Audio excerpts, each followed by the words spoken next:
Oh, g'day champions. We're going to get Vibro luxurious today with this reportedly, now I don't have any written irrefutable evidence of this, but the customer tells me that it's been modified by Paul Rivera himself some time ago, like ages ago. And you can already see at the front there on the front panel is a lot of modifications and some notes up there to help whoever's using it to know how it all works. So from a tech's point of view, that can be a big red flag because you don't know how those mods have been implemented. But back when this took place, channel switching amps were not the standard. You couldn't just go sort of buy one. Brands like Mesa Boogie and stuff were leading the way in that respect. But a lot of people wanted that kind of effect with the amplifier they already owned, so they'd get it modified. So fully understandable. It's a different time now. You can just go get the amp that you want with the features you want. But back then you sort of had no option but to modify the amp you already had. So at first glance, it appears there's probably a normal input as usual and then a lead channel, and it looks like there's some dual concentric knobs there. So they may be, I'm assuming, maintaining the operation of the tremolo controls, but also perhaps a master volume, maybe a mid control or something as the dual concentric values.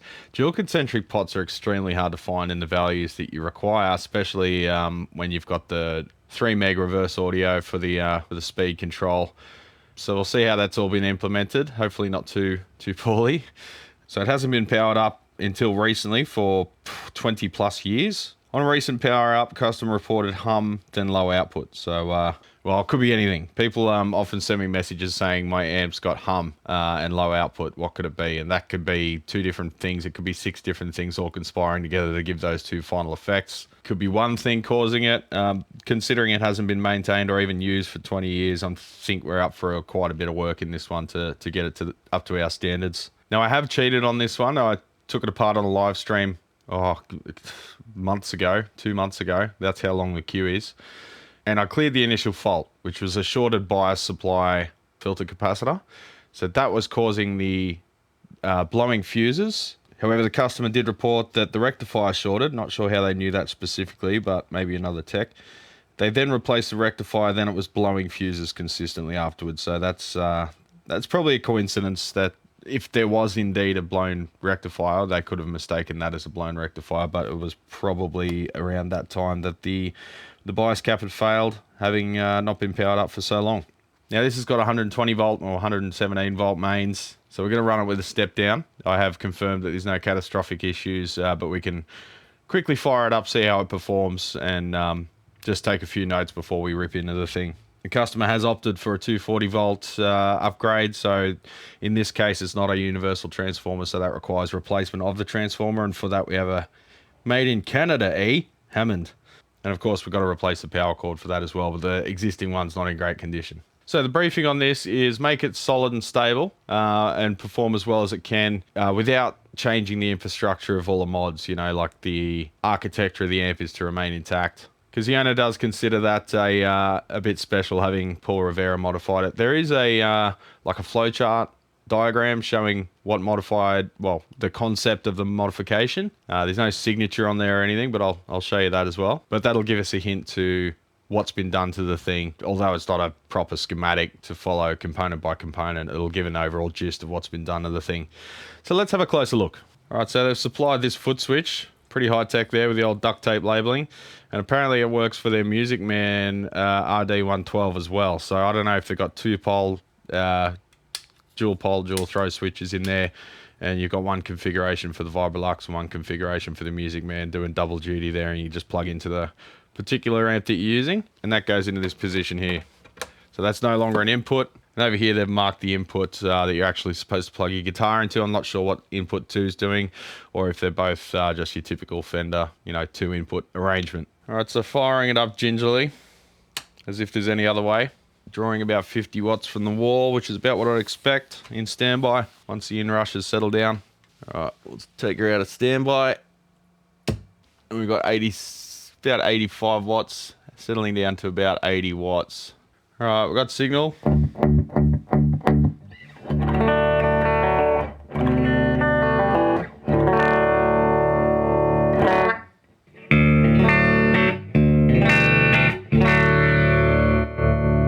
Alright, so we're on the normal channel now.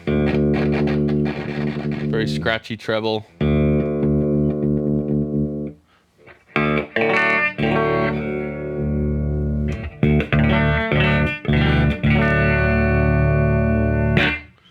Okay, so not terrible. Let's go over to the other channel. Alright, we've got LED, now we've got reverb, so that's good. Alright, so I think that's changing the mids, so that may be like a Lee Jackson style mid voice switch. We're set to bright, we've got the treble about halfway, but she's still very dark, so I think there's some filtering that's taken place there. So let's see what these knobs do. That seems like a master.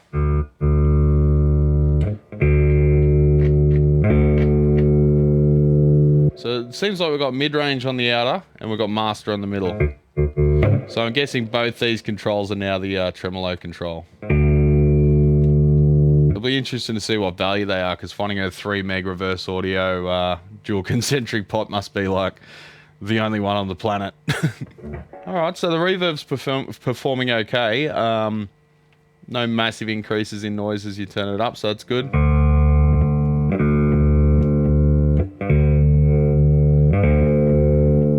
The bass seems to be acting a bit like an on-off switch for the bass, so I wonder if the tape is correct for that one. Alright, so testing now, we've got pretty much all the gain on tap. It just sounds like there's a blanket over it. It sounds like if you had a two-way system and the tweeter's blown. There's just a big roll off there on the top end. We'll go back to the other channel and just see if maybe that's the speaker to blame, or the output stage may have a lot of filtering, like cap from the two outputs of the phase inverter, that kind of thing. And maybe that's too high a value.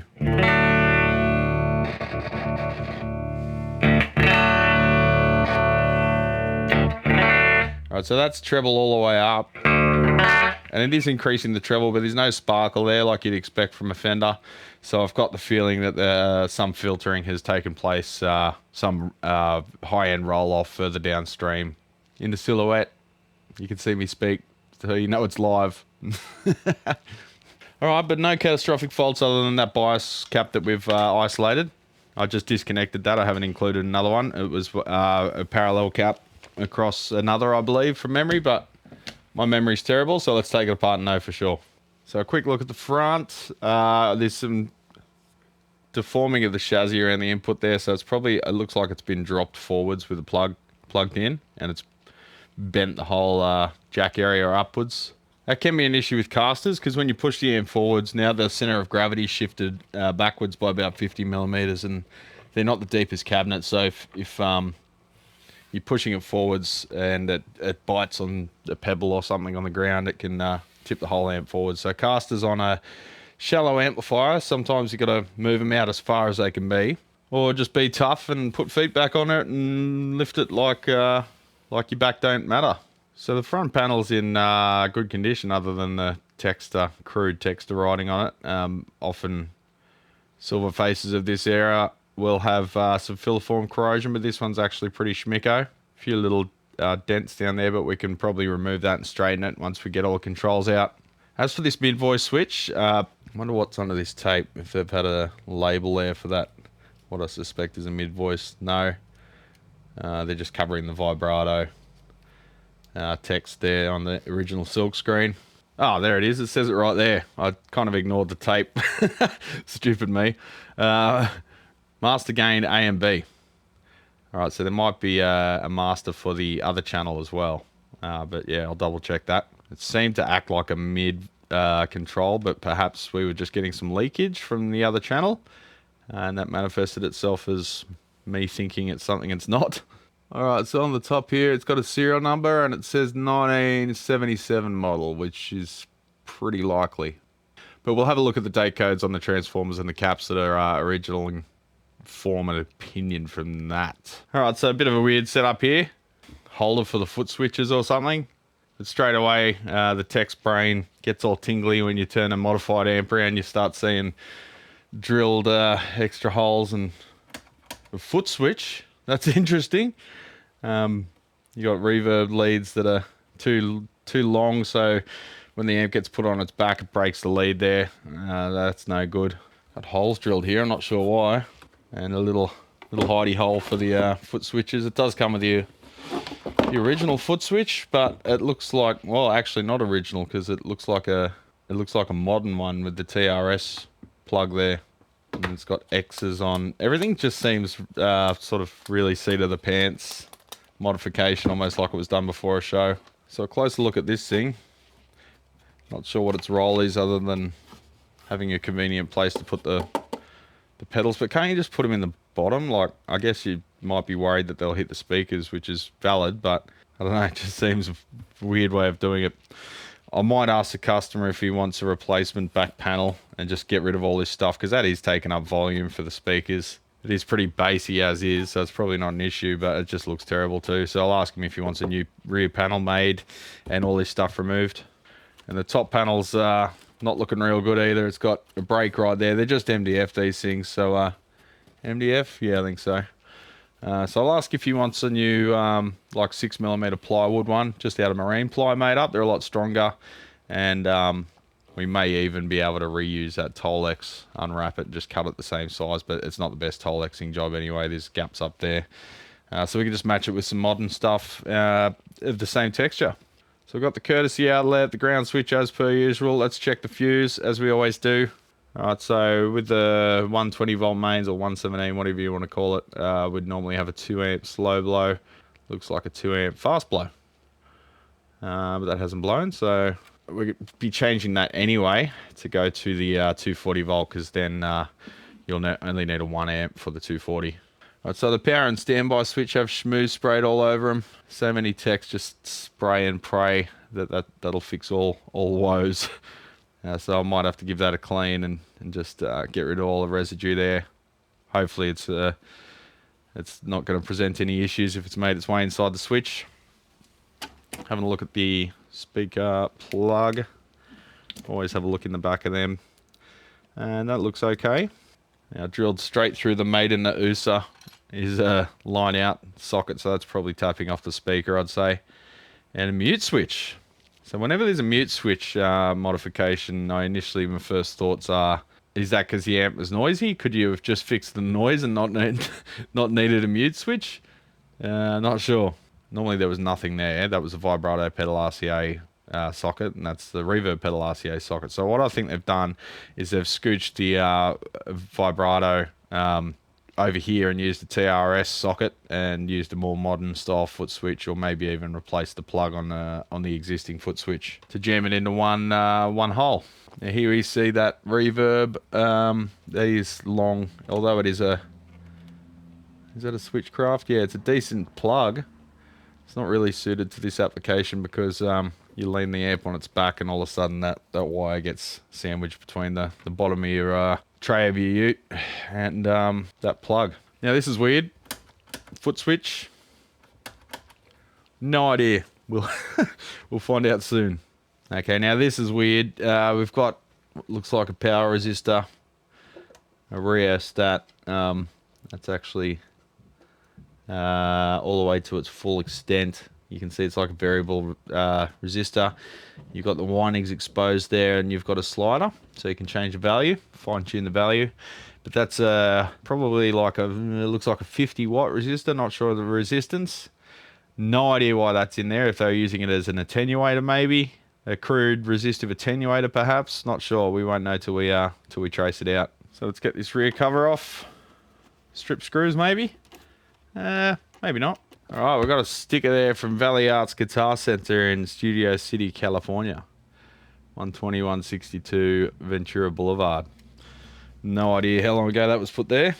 Alright, I can see in there two Messer branded 6L6s made in the USA. Sovtech 5AR4 looks like manufactured date 2023. So yeah, that's in line with him replacing the blown one. And all the preamp valves got covers on them. They're getting a bit dusty with that zinc oxide stuff that tends to form on the surface. We'll get them out once we've got the chassis flipped. Alright, I can see down in here we've got two Roller Celestion G1060s, and they actually sound pretty good. So not a bad speaker. I'll just disconnect this stuff, ready to get the chassis out of its home, because it's too good for its home. Okay, I'm going to have to remove this power resistor too, because the wires don't have a connector, they just disappear into a hole in the chassis. But they did use a grommet, so points for that. Okay, it just pops out of those clips. They've got enough spring to them. Alright, so that's a 10 ohm, 10% 50 watter. So yeah, as I guessed, a 50 watt power rheostat. Let's a quick look inside the Trem and Verve foot switch. And it's got some spray schmoo floating around, but we'll give that a clean out with some solvent. And lots of fraying happening to the wire there, which can touch the other terminals, so we'll clean all that up. Oh, really sticky. It feels like maybe that's not just lubrication or a cleaner, that's like bourbon and coke or lemonade or something. Alright, I'll look at the channel foot switch. Just pop the back cover off and have a gaze. It's got a bit of ectoplasm on the back there. Probably use like shoe goo or contact cement to glue that Velcro to it. Yeah, pretty scabby. You got LED wires about to touch each other, so we probably want to clean that up a bit. You got tack soldering, which, Jesus, it's not even soldered, is it? Barely touching. So it's holding on by like nothing now. But yeah, tack soldering shit. Don't do it in pedals or anything. So the tip of that LED is pretty much touching the tip of that jack there, or the should I say the ring contact. So there's about a 1/4 of a millimeter clearance there between the two. Might be a bit hard to make out at that angle. The angle of the dangle. But yeah, that's not great layout. So we should be able to rotate that jack around and put a lock washer on it so it stays where we put it. We'll assume that the wiring works because we've got no info to the contrary. Alright, we'll put that aside in a little box of shame. Alright, so we cut off the mains lead because we know we're replacing that. But just having a look at the other end. That's weird. Oh, hang on. That's an attachment. Oh, hang on. 2-prong. Oh, naughty, naughty. No, don't use them. Yeah, don't ever use one of them. That means that ground pin wasn't connected to shit. And that's a molded plug, so you can't access it for servicing. And the coconut fiber and the primary insulation is showing, so that's dangerous anyway. But all of that's going in the bin, rightly so.